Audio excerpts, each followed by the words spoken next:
પુષ્ટિ ભક્તિમાં ને કૃષ્ણ ભક્તિમાં તમે જુઓ ને તો બહુ એકલતા નથી. અહીંયા યુથ છે, સમૂહ છે, અને સમૂહમાં ભક્તિ કરવાની વિશેષતા એ છે. ગોપીઓ પણ જયારે ગોપી ગીત પુકારે છે ને ઠાકોરજીને, ત્યારે કેવળ 19 પ્રકારના ગોપીજનો, એમના યુથ છે પાછા, કેવળ 19 ગોપીઓ જ નહીં, યુથ ગોપીજનોના. કારણ કે એવું કહેવાય કે તાનપુરા ઘણા બધા પડ્યા હોય અને એકના તાર હલાવો તો આપમેળે બીજા બધાના હલવાના. એમ આપણામાંથી આટલા બેઠા છે, એમાંથી કોઈ એવો ભગવદી હોય કે ઠાકોરજી એને જોઈને કૃપા કરવા માટે આ હોલમાં આવે, પછી આવ્યા પછી ઠાકોરજી ભેદભાવ ન કરી શકે, પછી તો બધા ઉપર એક સરખી કૃપા કરવી પડે. અને એટલા માટે કોઈના મુખમાંથી નીકળેલું ભગવત નામ એને ખેંચી લાવતું હોય ને, તો કોઈને નિમિત્તે આપણા પણ પર કૃપા થઈ જાય, આપણે અધિકારી થઈ જાય. એટલે જ આપણે ત્યાં સત્સંગ પાઠ એકલા નથી કરતા, વૈષ્ણવની સાથે મળીને કરીએ છીએ. અમારી તો કદાચ લાયકાત નથી કે અમારી વાણી યમુનાજી સુધી પહોંચે, પણ ક્યાંક અહીંયા બેઠા કોઈ ભાવથી પાઠ કરતું હોય અને એની વાણી જો યમુનાજી સાંભળીને કૃપા કરવા પધારે, તો એના કાનીથી આપણે પણ કૃપાના અધિકારી થઈ જઈએ. આ ભાવ હંમેશા ભક્તિમાં રહેલો છે આપણે ત્યાં. તો આ વ્રજ ભાગવત મહોત્સવ અને વ્રજની ભૂમિનો મહિમા અનેક પ્રકારથી આપણે ત્યાં શાસ્ત્રોમાં ગાયો છે, અનેક પ્રકારથી મેં ઘણી કથાઓમાં કહ્યો પણ છે.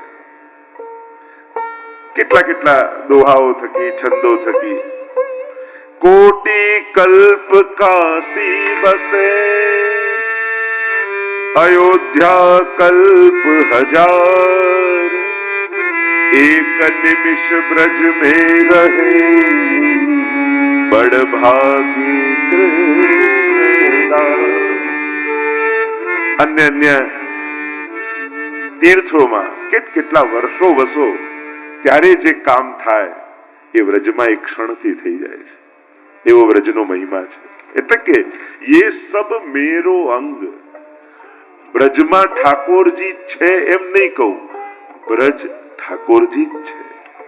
આપણે ત્યાં તો પદ સાહિત્ય કે આ ઠાકોરજીનું જ ભૂમિ સ્વરૂપ. જો પ્રભુના અનેક સ્વરૂપ છે, પ્રભુને ભૂમિનું રૂપ ધારણ કરવાની ઈચ્છા થઈ તો એ બ્રજ બની ગયા, એમને પર્વત બનવાની ઈચ્છા થઈ તો એ ગિરિરાજજી બની ગયા, એમને કલકલ કલકલ વહેવાની ઈચ્છા થઈ તો એ યમુનાજી થઈ ગયા, એમને ગ્રંથ રૂપ ધરવાની ઈચ્છા થઈ તો એ જ ભગવાન ભાગવત બની ગયા. આ પ્રભુના જ રૂપો છે. એમને પ્રભુથી અલગ મનાતા નથી. જેવો આદર, જેવું મહિમા, જેવું મહાત્મ્ય ઠાકોરજીનું, એટલો જ મહિમા આ બધાનો છે. એટલે શ્રીમદ ભાગવત પણ સાક્ષાત શ્રીનાથજી બાબા. એટલે આપણે ત્યાં ભગવાનને જોવાનો જેટલો મહિમા છે, એટલો જ ભગવાનને સાંભળવાનો પણ મહિમા છે. શ્રીમદ ભાગવત એટલે ભગવાનને સાંભળવાનો અવસર, ભગવાનને સમજવાનો અવસર, ભગવાનને પામવાનો અવસર. સ્વરૂપ રૂપે પ્રભુ પ્રગટ ક્યારે થાય એ કાંઈ નક્કી નથી, પણ જ્યારે એ જ ભગવાન કથા રૂપે પ્રગટ થતા હોય. એટલે આપણે ત્યાં તો કહેવાય કે આ કલયુગમાં કૃષ્ણ મળ્યા, કઈ રીતે મળ્યા, ઘણી બધી ચર્ચા કરી શકાય. પણ જો કલયુગમાં કથા મળી ને તો સમજો કૃષ્ણ મળી જ ગયા. કારણ કે આ કલયુગમાં કથા જ કૃષ્ણનું સ્વરૂપ છે. અને ભાગવતજીમાં એવી કઈ કથા કહેવામાં આવે છે કે જ્યારે ભગવાન સ્વધામ પધારી રહ્યા છે અને ત્યારે ઉદ્ધવજી કહે છે કે જ્યારે આપ પ્રગટ રૂપે આ ભૂતલ પર ન બિરાજતા હો ત્યારે આપનો અનુભવ અમને કેમ થાય? અને ત્યારે ભગવાને પોતાનું સમગ્ર તેજ શ્રીમદ ભાગવતમાં પધરાવ્યું અને કહ્યું કલયુગમાં આ મારું જ સ્વરૂપ છે. અને એમ ભાગવતજી શ્રીનાથજીનું વાંગમય, વાણીમય રૂપ.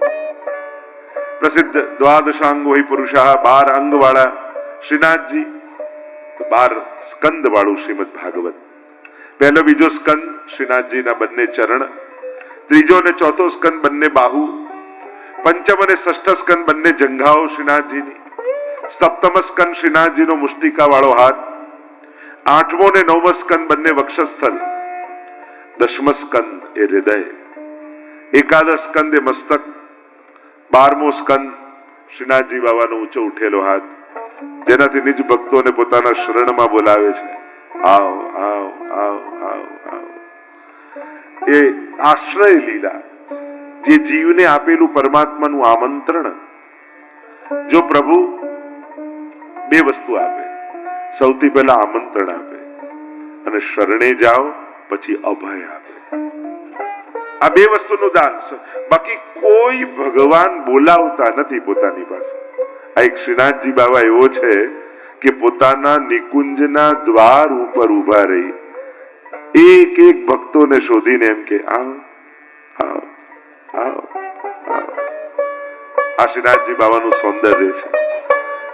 અને જ્યારે તમે આવો ને તો કહ્યું, જય જય શ્રી વલ્લભ પ્રભુ વિઠ્ઠલેશ સાથે निज जन पर करत कृपा धरत हाथ है माथे और अपनो कर गोकुल पति भरत ताही बाथे. પોતાને બાથ ભીડી લે ઠાકોરજી. તમને જેટલો ઠાકોરજી પર વાલ નથી ને એના કરતા અનેક ગણો પ્રભુને તમે બહુ વાલા છો. તમને તમારા દોષો યાદ રહે છે કે હું આવો પાપી છું, દોષિત છું,